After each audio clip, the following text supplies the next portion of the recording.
lower sat, 17 years. Will it start? Priming this in, gonna let it sit for a couple minutes. Fresh premix fuel. Now I'll prime that fuel in after the start your engines. Okay.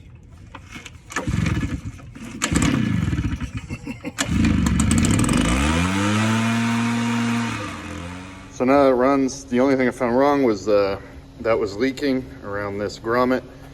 Change that, put a new fuel filter in. Not even gonna touch the spark plug. This is the original little dust seal, and these things usually went missing after the first spark plug change, so this is impressive.